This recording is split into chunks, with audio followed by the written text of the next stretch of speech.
Hello and welcome to Chats, the television podcast, super mega deluxe bonus show, PilotChatz. I'm Alan, and that's Magellan. Hey, what's up? Hey, we're stuck on this island together. We might as well make a show, right? Yeah, that's if that's the way that I get out of here. If they don't have an episode where this character on the show that we're about to discuss, stumbles upon a radio station with two wacky radio hosts, then they goofed up. Yeah, every show should have that episode. And speaking of every show, we're here to pilot every single TV show in existence. Yeah, we'll do it. We'll do it, and you'll pay for it. If we were to pilot every TV show ever made, one a day, how long would it take us to do them all? 100 years? It can't be. Yeah, you think in a year we'd hit them all? No. In a year? No, you're right.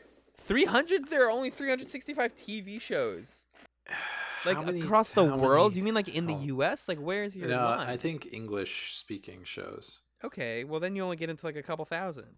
There are so many shows, bro. What do you? I'm looking up how many TV shows are there. You can't Google that. Oh well, this website Hollywood Reporter has a list of 1,400 plus primetime series that aired last year. Yeah, that's it. That's all the shows. And some of those were reruns or something, I guess. Yep. So this is PilotChatz, where we talk about even more TV than we do on regular chats, because it's kind of hard to figure out what we want to watch for the next season. And so we're taking it to the streets. We're taking it to the pilots of several different television shows to do the dirty work and find out which show is best for us. On this episode of PilotChatz, Magellan and I watched the pilot of the 1967 British sci-fi television show, The Prisoner. This first episode, it's called Arrival. It was written by George Markstein and David Tomblin. It's directed by Don Chaffee, and it aired September 29th, 1967. It's actually not called Pilot. It's called Arrival. Isn't that weird? Yeah, it's great. I love it when pilots are not called Pilot. Or Premiere. The summary from Wikipedia: The Prisoner is a 1967 British sci-fi allegorical television series about an unidentified British intelligence agent who's abducted and imprisoned in a mysterious coastal village, where his captors try to find out why he abruptly resigned from his job. The show is created by star Patrick McGoohan and George Markstein, and they were working on a show called Danger Man, which was called Secret Agent in the U.S. A lot of people think these shows are connected. The details of which aspects of the show are this one and which ones are the other one are disputed. Majority opinion credits McGoohan as the sole creator of the series. John, what's your history with The Prisoner? Have you heard of it? Do you know about it? What's your background? Sorry, I'm just looking at this Danger Man show. This is interesting. Mm-hmm. I had heard of it a few times. I don't remember the context in which I'd heard of it anymore. It could even be possible that you were the one who told me about it. But I just have known about it for a while as a show that people talk about. It's a classic, one and done season show that hits its marks and does what it intended to do. And so it's kind of been in the back of my mind as something that I've wanted to watch for a while, but I haven't actually known much about it. And the stuff that I thought was secret or you discover, it turns out it's the premise of the show.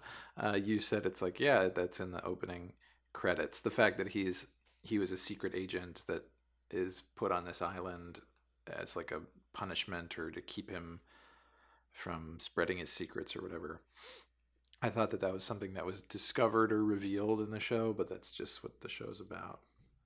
Yeah, I think one of the things immediately to get into it where it succeeds is that it kind of is it's a hard show to read spoilers for, because it's built around the idea that you're being told from the beginning he's not going to be getting off, and if he does, it's going to be at the end.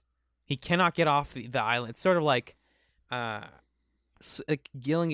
dark Gilligan's Island in a way. Where you don't really watch Gilligan's Island hoping that they're going to get off on a random episode, because this is a long-running series, unless it's this. Even in the finale of that show, I don't think they got off. I forget.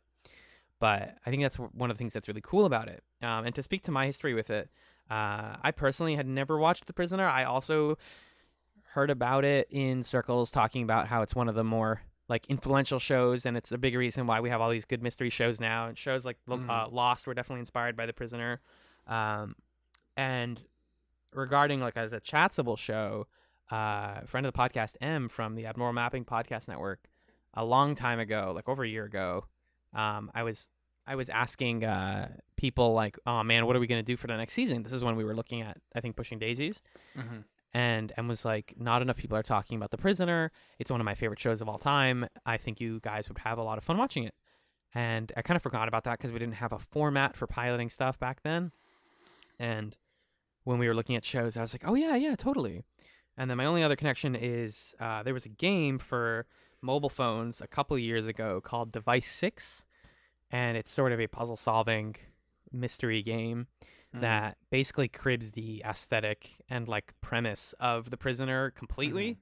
Like that sort of Art Deco, like sci-fi 60s aesthetic, and uses it in really creative ways. And so I always heard people be like, oh, they totally just did that, ripped off The Prisoner. And now watching some of it, I can say that, yeah, they super did. But it's a cool aesthetic. Yeah, I think maybe the way that I'd heard about The Prisoner is just from shows that I had watched, like looking up the trivia and things saying, oh, they're referencing, when they The say Prisoner. number 6, like they're referencing The Prisoner. Yeah. Yeah. So to get into this pilot, before we talk about how we felt about it as a chatable show, what happens in this episode? Like you said, in the theme song, we have our guy who we later learn is called Number 6, resigning from his position as a secret agent. And he is in his room. He figures out that he might be being chased or targeted, and so he's trying to hide in his room and get out. But then some mysterious people put gas through the doorknob of his like hotel or apartment or whatever. He's knocked out, and he wakes up on an island, which looks very Mediterranean, very like Greek or Italian. And he starts meeting strange people, and everyone has these sort of weird quirks and idiosyncrasies. And he learns pretty quickly that he's being monitored by somebody on the island who tries to communicate with him, and he is looking for answers. He's looking for a way to get off. That's pretty much it. That's kind of the episode. That's kind of the whole show. It's the whole show, yeah. And so I think it's interesting to bring it back to comparing it to stuff like your Gilligan's Island or even like MASH or something, like shows that did not have endings built in. And like this is a 17 episode show that went for one season. I believe it ended like they meant to end it, if I remember correctly. We'd have to look into this more if we decide to watch it, but it's not a show that they planned to go for like 100 seasons and go into syndication. It was like they wrote a story and finished it. I hope so. Yeah, that's what I'm looking for. Right. And you definitely get that vibe from this one of like there are going to be questions to answer and people to meet and recurring characters to learn to like and all that sort of stuff. What talking about this pilot, what immediately did you latch on to? Because I know you were saying immediately like you really like the show and you want to pilot, you want to chats it. So what was it about it that you liked? I love the tone of it and just the kind of like, I don't know, like Orwellian creepiness of what's going on. Everybody is a little bit too happy. And the moments where he's like first realizing he's on the island, he goes to the store and asks for a map, and everything around just says the mountains. And then he asks for like a bigger map, and it's just a bigger map of the same thing. Little things like that sort of, I think you maybe made this comparison. It has the feeling of reading a novel in a way, where you're in this very well developed world that has a very specific tone, and yeah, hopefully it'll reach an end that kind of hits the same way the end of a novel does, where you're left with a kind of like what's the word I'm looking for? Catharsis, a kind of catharsis, but also a kind of like when something could be interpreted multiple ways. What word am I trying to think of? ambiguity. Yeah, thank you. Ambiguity around like what you should take from it or how you should feel in the way that a good piece of literature does that. That's the sense that I get from this. And then the other thing that's fun is it's just like, some 60s ass like when he's showing him the slideshow of pictures from his life, and like the way they control the slideshow is by flipping through a physical picture book. Ah, That it's like I just love seeing things conceive of what the future or futuristic technology would look like, and it's like you're close, but not 100% exactly right. yeah. So So yeah. one of the things for me that I mean, I was right, like you said, I was right away into the vibe, the music, the visuals, the fact that it like is using its simple set in a lot of ways. Like it's bringing the same characters back in different ways to intimidate you and be like and confuse you because you're like used to seeing recurring background characters, but you start getting Hmm. the sense that like, wait, these people like this is the same guy. It's not just like they got the same actor, but it's the same dude who changed his clothes and is now like behind him in the village or was in the doctor's office, that kind of thing. Hmm. Um, and what's great about this pilot is it doesn't like show its hand as being that like weird science fictiony until I'd say the back end, maybe the back half. Yeah. Like it really couches you in this like comfortable dystopia of like everyone is really nice, but some of them speak different languages and they make eye contact and they have strange hand gestures, like just weird stuff that you're like, this is a little bit off. And then once it's weird, it's very weird, like in ways that I've never seen in other shows before. Yeah. Yeah, like you think that it's just well, the very beginning you feel like you're watching spies in cars getting coffee. And Yeah, it's that it's, that vibe. it's like and you think it's just going to be like a spy show. And then it's kind of a creepy thing, and then they bring out the big white ball that bounces around and like sucks people in and kills them or Right. So something. the rover is where the show gets weird, right? Yeah, it gets fucking crazy. I love the rover's amazing. I This is again one of those things that like there is probably a Simpsons bit about this. It feels like it Oh because yeah, I bet. it feels like there must have this is the iconic image of the show, but it really threw me for a loop when somebody else tries to run away and then you just see everyone kind of like turn and look at the guy and then there's this like hissing noise and a couple seconds later a white orb is just slowly but ploddingly rolling towards him and then it's such a weird way to show violence because like nobody's really getting shot on this show, Hmm. but the rover is this very intimidating like you went beyond the boundaries of our rules, we're going to dispose of you. And the way that we do that is this white orb just kind of comes and suffocates you because it's not solid entirely. It's kind of like a moving balloon. Like the physicality of the rover is so weird and confusing because you're like, why does it roll like that? Why does it make that noise? And like everybody kind of knows what it is but doesn't know what it is at the same time. Like it's such a striking image. Yeah. I really was like wanting to see more of that. And then of course, we have to get him trying to fight it at the end because it's a '60s show with like a tough punch man at the front of it. Yeah, right. Right, He's right. like, "I got this. I'm going in. I'm gonna punch the rover." And he's on the beach, and it comes at him, and he hits it, and then it's like, "No, it's like twice your size, bud." He just gets rolled right over. I just did some research to see if there was a Simpsons bit about this, and I 100% found a clip on YouTube that says "The Prisoner" Simpsons parody. So Yeah, there you go. they've done it. Of course. There was a season 12, episode 6 episode called "The Computer Wore Menace Shoes," where Homer gets like sent to a prisoner island That sounds fun, actually. because he writes. Oh, this is what it is. I vaguely remember this. He like makes a website where he spreads gossip and conspiracy theories, and then it Hmm. turns out that he's too correct and he knows too much, and they send him to a prisoner island.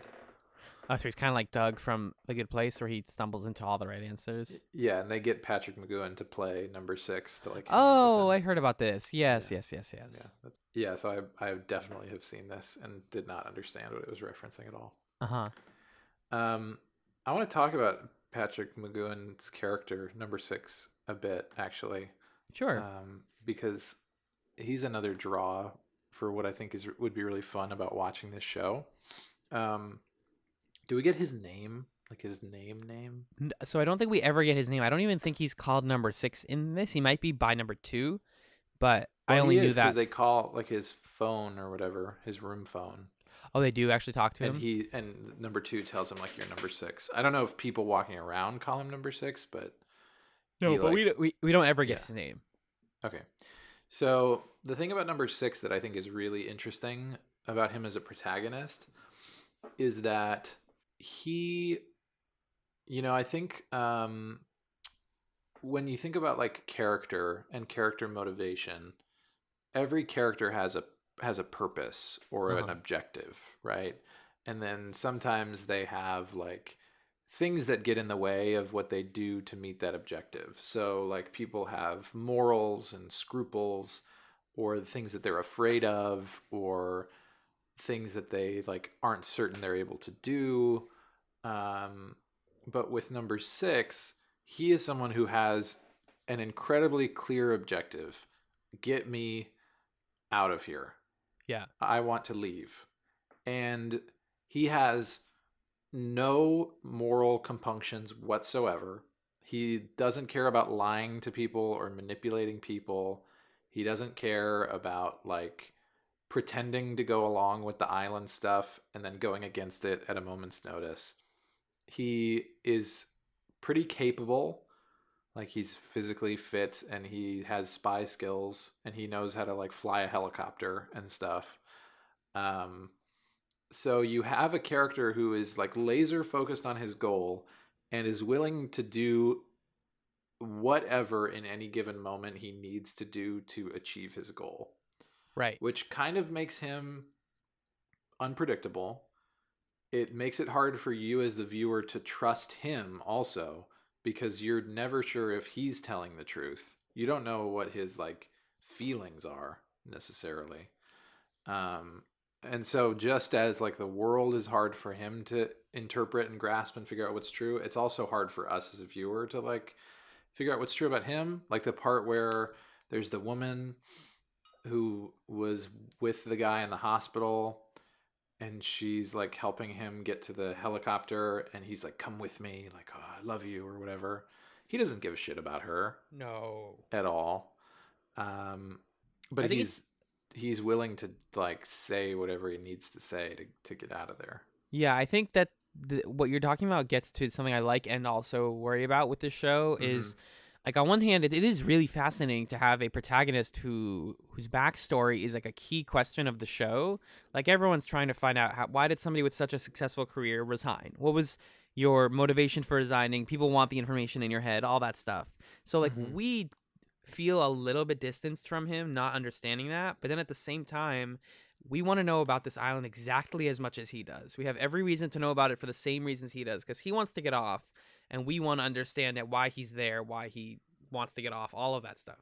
Yeah. So we're both like attached to him and detached from him in really important moments. Well, But because yeah, we don't know if like maybe he was trying to resign because he wanted to sell military secrets to some bad person, and maybe he's like entirely morally compromised. And it doesn't mean that there should be this creepy island that imprisons him forever, but that also makes us question like, is this a good guy? Do we want him to be okay in the end? We just don't know. right. So, and then to speak to sort of him versus the world, I think that is the other reason why I immediately was like, this show is amazing. We need to watch more of this. Mm-hmm. Is one of the things I always want out of a good chat show is like thematic richness that is like textual and both implied and shown on the show. Mm-hmm. And this show is very confidently and firmly about the individual versus the collective.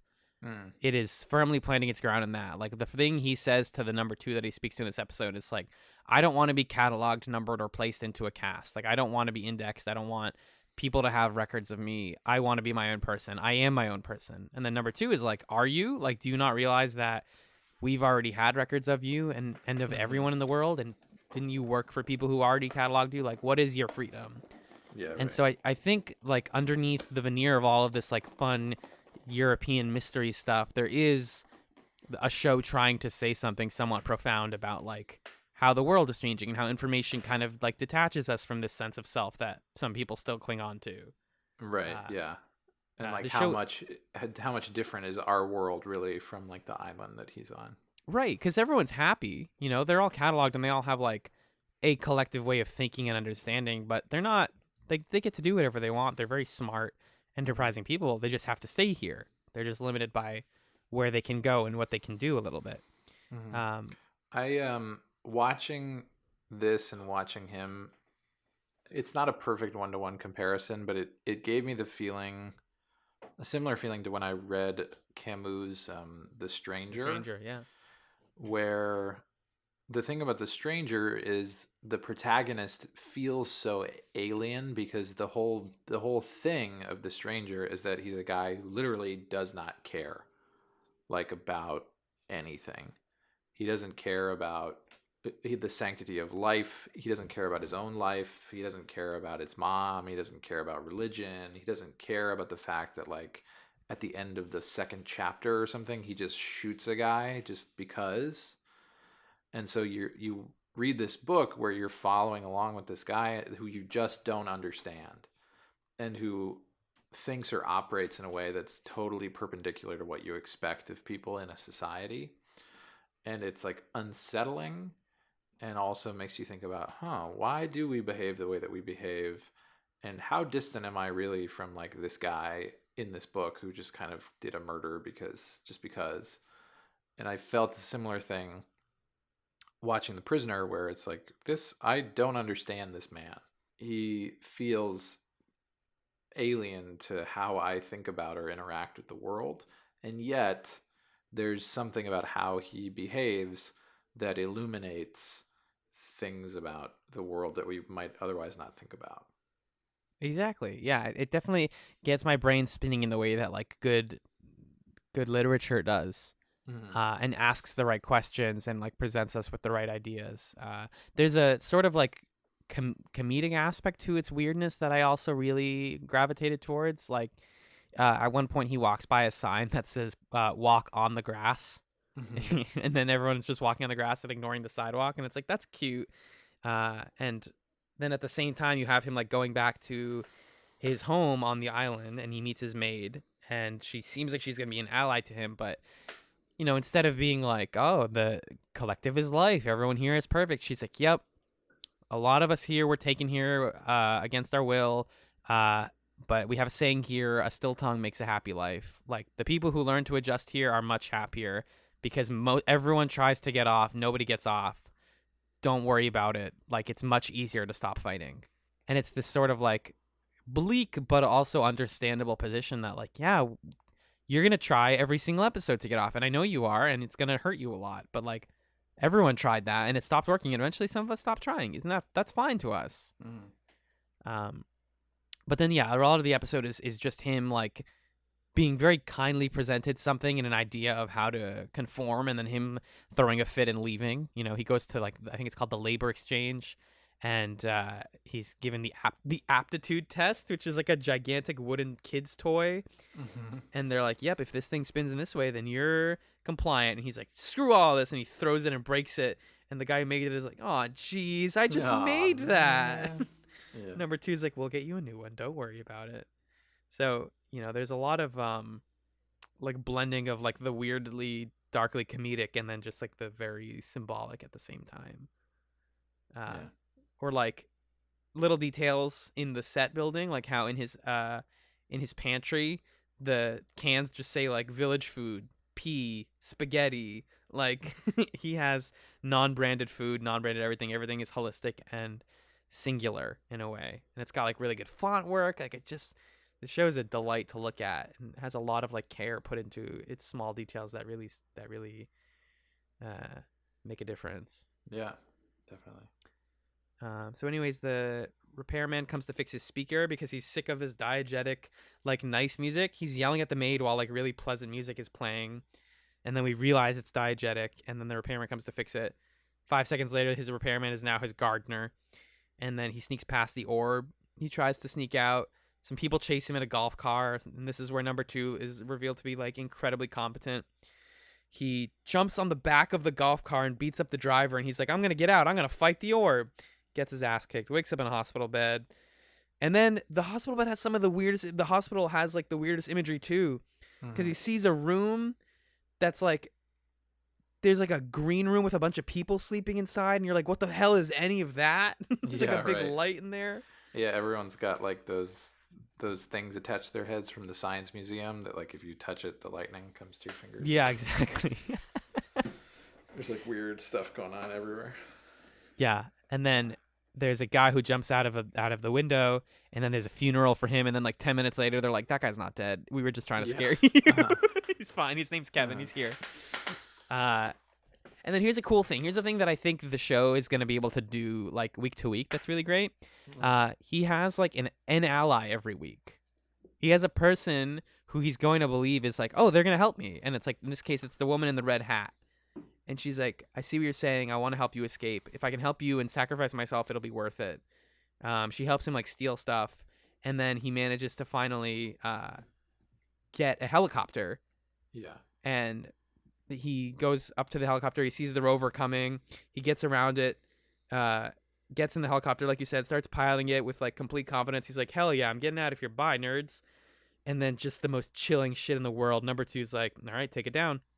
And loses control of the helicopter and is just slowly and gently placed back onto the island. So what I'm wondering, I guess, is, and I don't know if this is going to get answered in this show. The woman in the red hat. Yeah. The show makes it seem like she is genuine and she's genuinely trying to leave. And the guy who was dead but wasn't dead was part of like messing with her, and maybe he got to leave or something. But I just don't know how many people here are working for whoever, the government, and how many people are like also trapped here, you know? Right. I think that's like a important question, because you're never going to know. Like the anxiety of the helicopter thing to me is like, this is a helicopter he's finding on the island. So nothing he's going to find on the island is going to get him off the island, because it was all already there.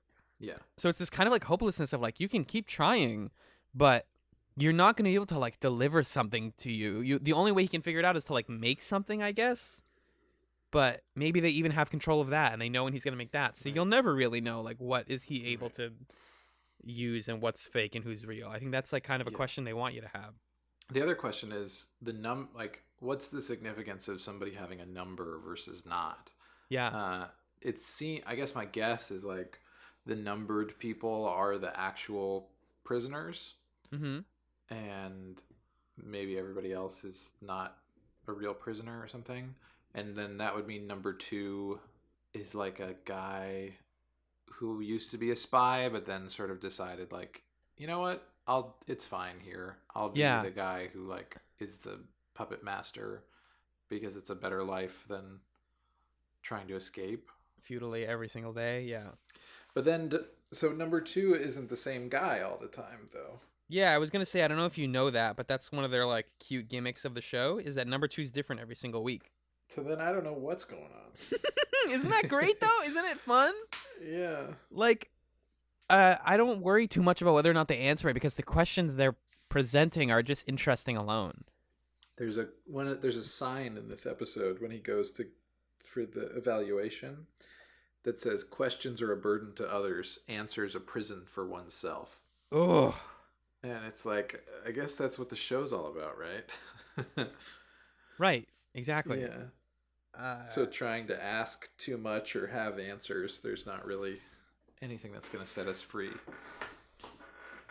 Yeah, exactly. And I think that's even more territory for them to chomp into in this little run. So to sort of transition, because that's where the episode ends, is he gets out of the helicopter. I love that he doesn't like yell. He's not like, no! He just walks away. He walks right past the rover, back to the village, and we zoom in on his face like it's 1960s Batman and Robin. He's just like, da-da-da-da-da, the prisoner, done. Do you want to see that 16 more times? Yes. Okay, I do too. Yes, I definitely do. Do you worry, like, do you think it's an actual worry that, like, maybe if this show doesn't answer all those questions, is that a bad thing? No, I think it's a good thing. I think it just is going to be, again, like we were saying, it's going to feel like a book Mm-hmm. where not everything is answered, and that's intentional, and that's kind of can be frustrating when you're used to shows that like answer all of their questions. Um, like I don't, like Babylon 5, I can't think of a question that I have that hasn't been answered, right? Right. Or like Farscape, same thing. These are shows Um, that present us with ideas and then take them to their natural conclusion, and we see everything we get. yeah, so they're not like presenting you with things that make you wonder like, oh, who's in charge of this or what's going on here. So it's just different. I'm trying to think of a show that we've covered that's had that level of like unanswered questions. I guess maybe Pushing Daisies, the sort of That's what question I of was like, thinking about. Yeah. why do his powers work that way? It doesn't really matter because it's just the It's not what the setup show is for about. the show. Yeah. So I think it might feel somewhat like that, and it might feel somewhat like reading 1984 or reading The Stranger or reading something else that sort of has this like either dystopian vibe or this vibe of like existential dread. Um, so I'm not. I know that watching this, I'll have that level of frustration, Yeah. and I hope that it's counterbalanced by like this show is good. Right. I mean, it's the acting is good. The sets are amazing. The music is fun and varied. Like, it's a show that can carry most of itself on like mystery and presentation, but I think there's a lot of meat there. Like, I actually think there's a ton of theming and stuff that would be worth digging into. And like, Yeah. this is not even a show where I can go on a wiki and spoil the whole thing for myself.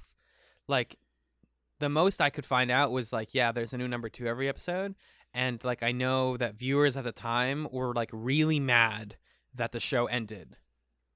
Like, Patrick Mm, McGowan like got calls to his house and had to like leave the public eye for a while because people were like, why did you end the show like that?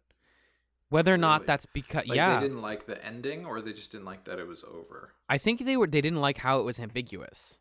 And they were like, we wanted like a clear answer. And I'm like, I'm fine with that. Like, if that's what it is, I'm super okay with like, he gets off the island and we never figure out why he was resigned or whatever have you.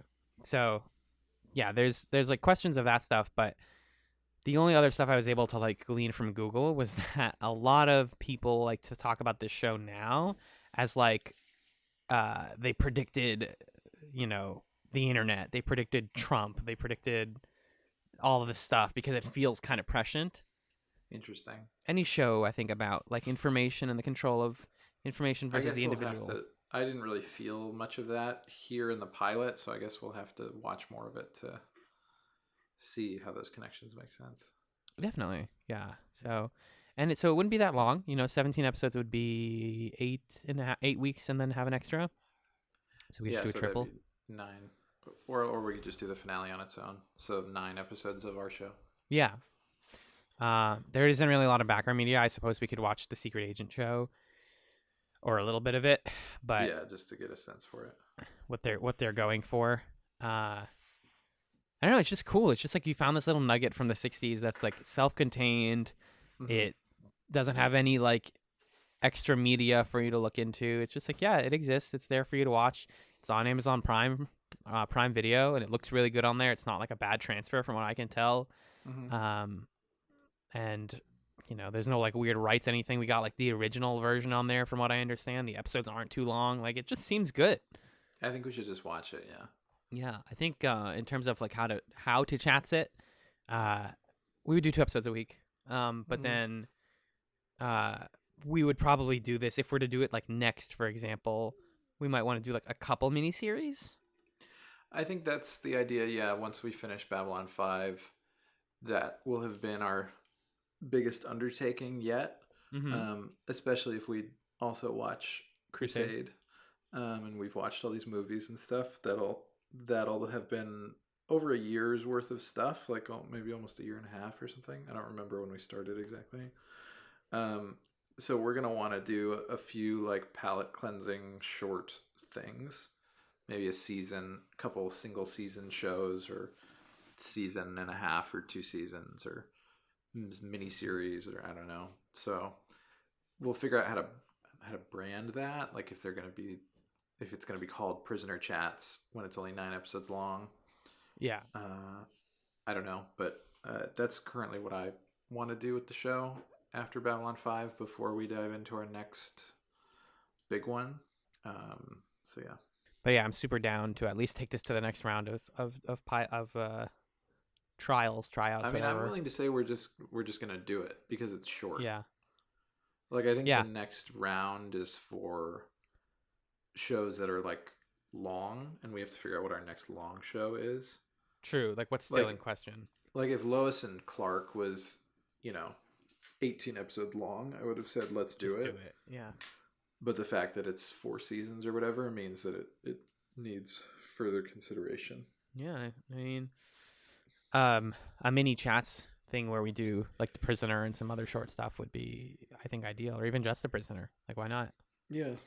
That's a quick in and out. So where would that put us? I don't actually. We don't even need to look into like the timeline of like when would we start this if we did. But Well, I could tell think, you that pretty easily right now. thinking about the end of Chatsalon 5 makes me sad.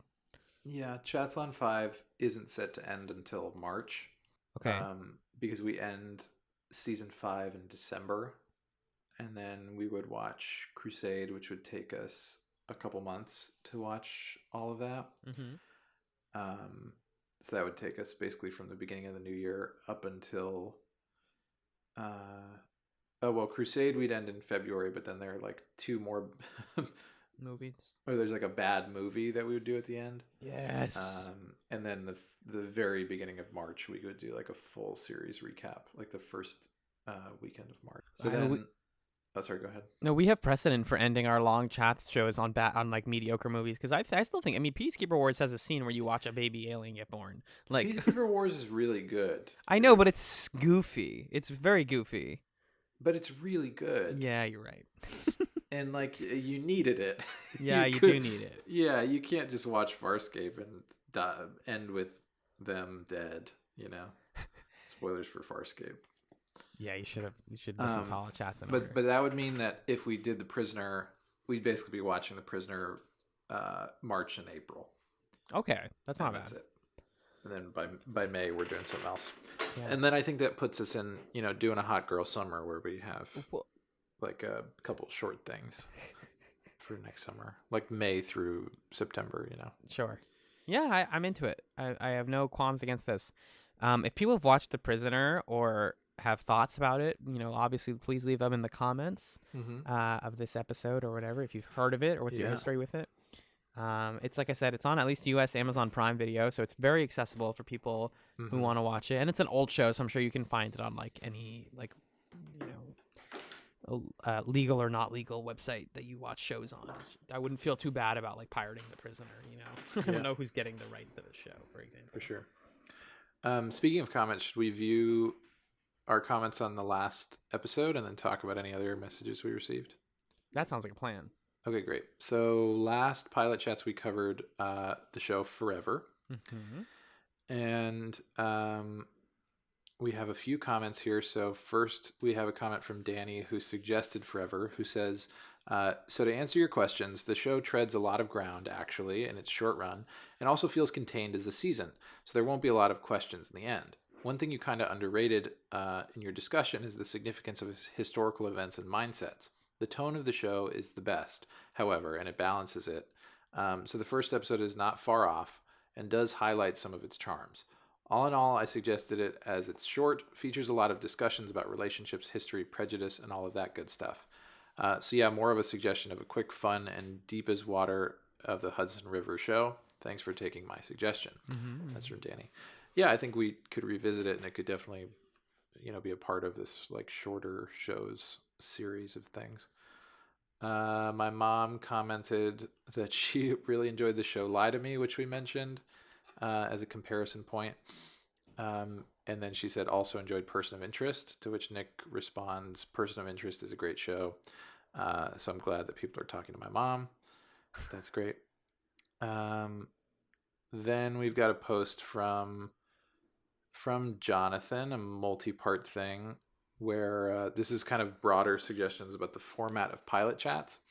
So the first suggestion from Jonathan is that maybe if we want a better evaluation of whether a show is right for us, we should watch the pilot and then the first episode after it to get a better sense of like if the show works or not, especially because that mirrors our format of 2 episodes per week. Which, yes, I agree with that, and so I think that the way that pilot chats should be structured, like we've been saying, is that if longer shows leave an impression on us, we do a kind of like second round, maybe like a tournament bracket of 8 shows or something like that.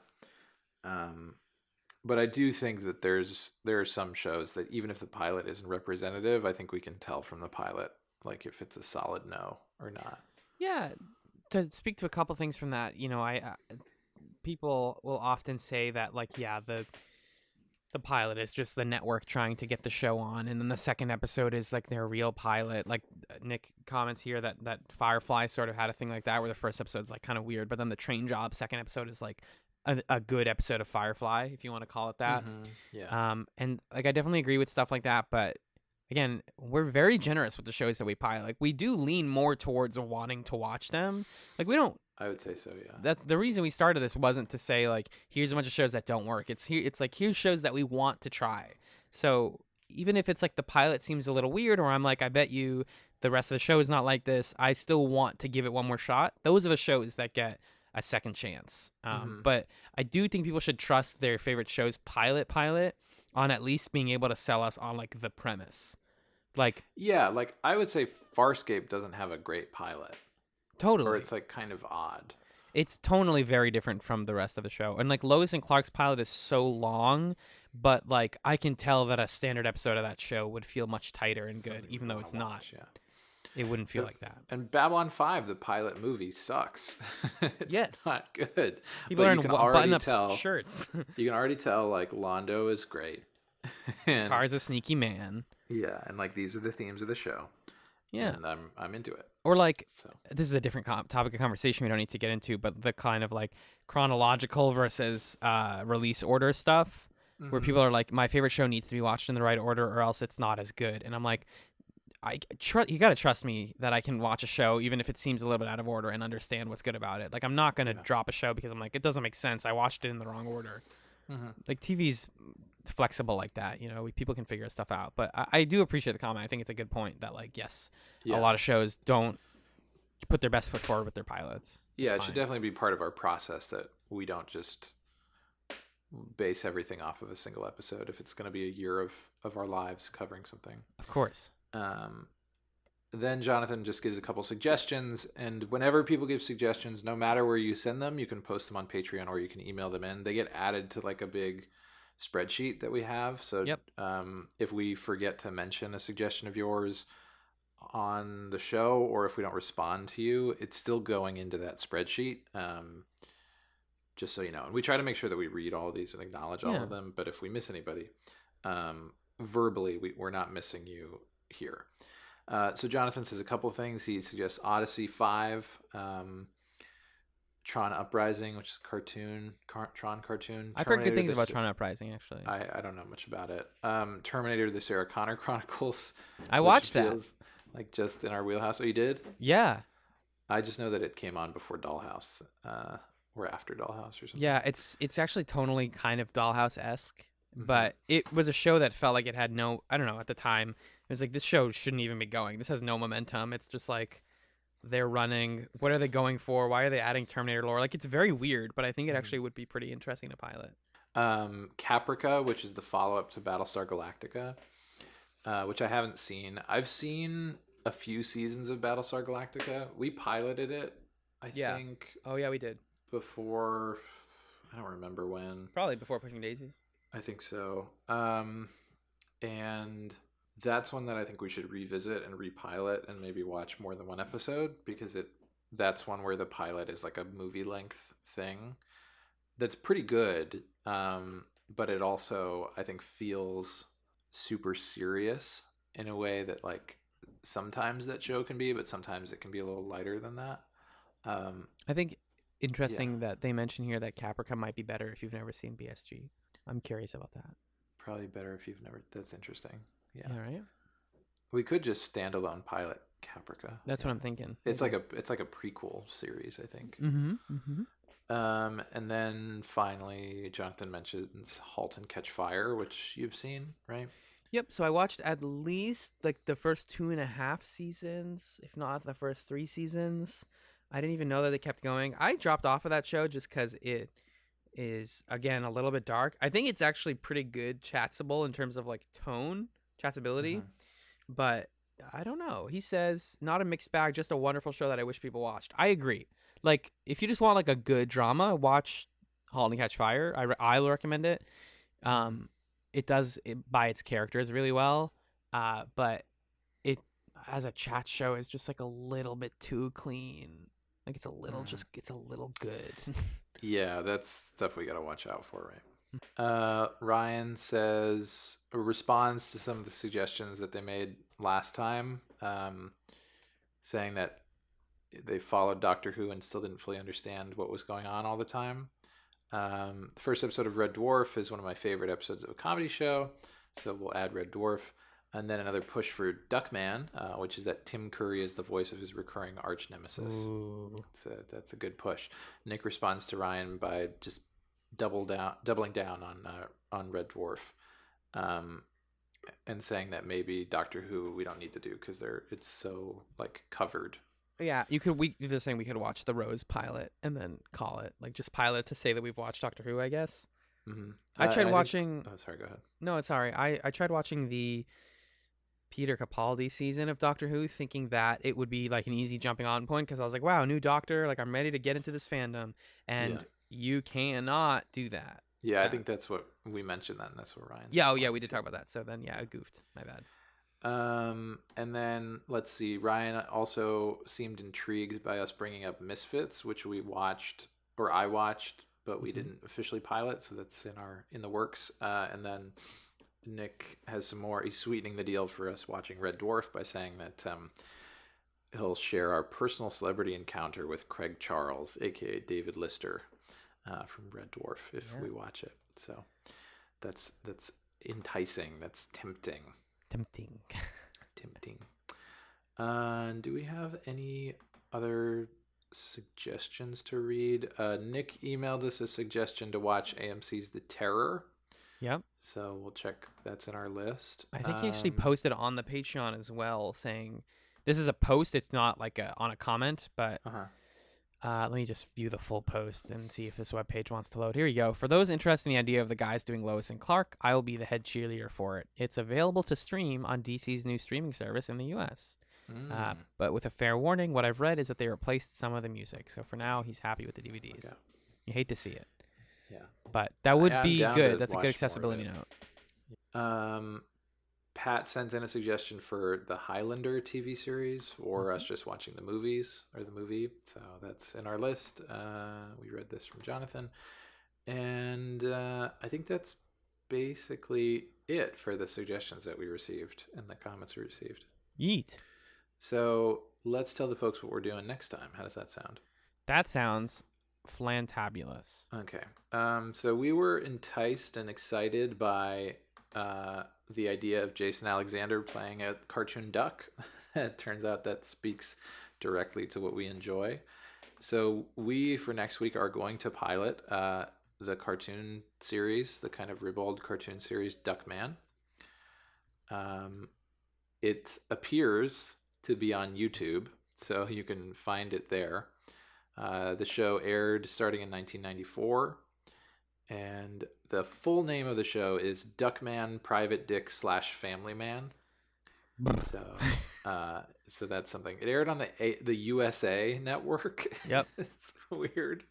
The right network for it. I guess they had a different vibe back in the 90s. I don't know. But yeah, so we're going to check out the first episode of that. And I had this suspicion that just watching a single episode of a cartoon show like that might not give us a lot to talk about. And also, I just looking at the art style made me want to vomit. Oh man! So I demanded, and Alan approved, that we actually pilot 2 shows in our next pilot chats. Could it be done? So Duckman, and then another beloved sort of like adult aimed cartoon show from a little bit later, almost a decade later. One of our faves that we've both seen all of, actually, but we just want to pilot it, called Clone High.